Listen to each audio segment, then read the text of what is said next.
कभी किसी मित्र ने पूछा है कि क्या ध्यान से दिमाग बढ़ता है?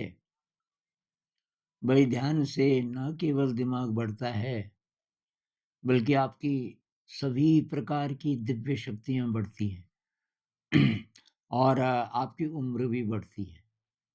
तो अभी तो मैं बहुत क्विकली आपको 1-2 जानकारियाँ दे रहा हूँ, इस पर फिर विस्तृत बात कभी बाद में करेंगे।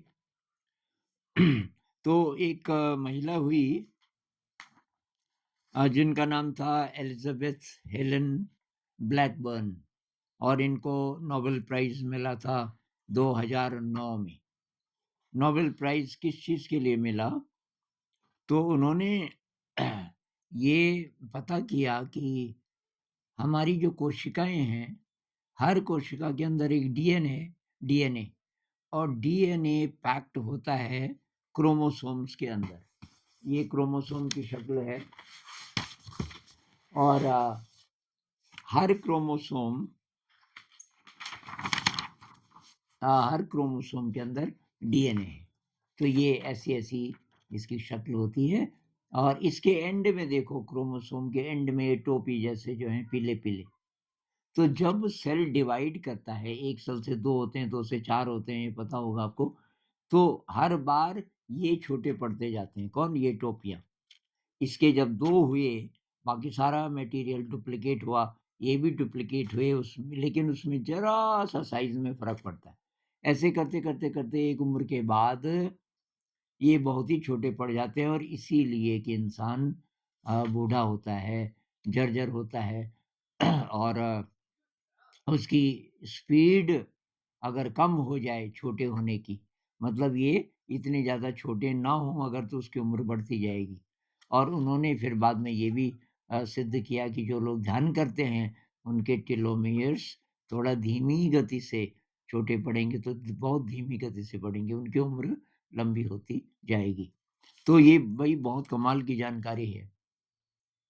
इसके अलावा पता चला कि जो ये फ्रंटल कॉर्टेक्स है, प्रीफ्रंटल कॉर्टेक्स खासकर ये हमारे मस्तिष्क का आगे वाला हिस्सा, ये वाला हिस्सा है जो काम करता है मेमोरी के साथ, फैसला लेना और जितने भी एग्ज़ीक्यूटिव फ़ंक्शंस हैं मतलब जिसको हम कहते हैं ना कि दिमाग तेज है किसी का, तो एक्चुअली जो ये प्रीफ्रंटल कॉर्टेक्स है, इसके जितने फ़ंक्शंस हैं, वो अगर जिसके अच्छे हैं, तो ज़्यादा इंटेलिजेंट होगा और ज़्यादा अच्छे फ़ैसले कर पाएगा इत्यादि, उसकी याददाश्त अच्छी होगी।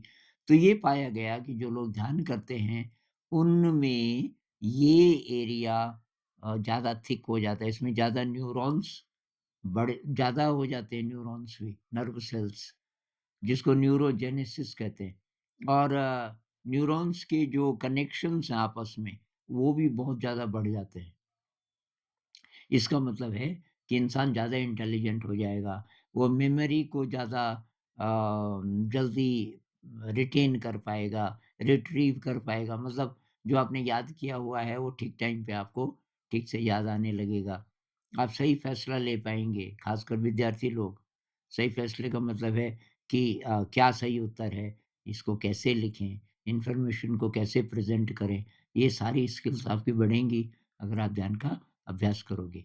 एक और पता चलता है कि जो ध्यान का अभ्यास करने वाले लोग हैं, उनका जो लेफ्ट ब्रेन और राइट ब्रेन, तो लेफ्ट ब्रेन और राइट ब्रेन के बीच एक चीज़ होती है जिसको कॉर्पस कैलोसम कहते हैं। ब्रिज का जो काम करता है, कहने का मतलब मैं कोशिश करता हूँ अगर मैं उसको बना सकूँ, ताकि आपको समझ आए सही से। तो मान लीजिए कि ये आपका ब्रेन है। ये आपके ब्रेन के 2 हेमिस्फीयर्स हैं, लेफ्ट और राइट। तो इनके बीच ये ब्रिज जैसा है और इस ब्रिज को बोलते हैं कॉर्पस कैलोसम, लेफ्ट ब्रेन और राइट ब्रेन के बीच। तो ये जो ब्रिज है जिसका जितना थिक होगा उतना वो इंसान ज़्यादा इंटेलिजेंट होगा, क्योंकि इमोशनल और इंटेलेक्चुअल ये दोनों चीज़ें उसमें बहुत ज़्यादा होंगी। राइट ब्रेन, लेफ्ट ब्रेन जिसको बोलते हैं, उसका लॉजिक भी बहुत अच्छा होगा।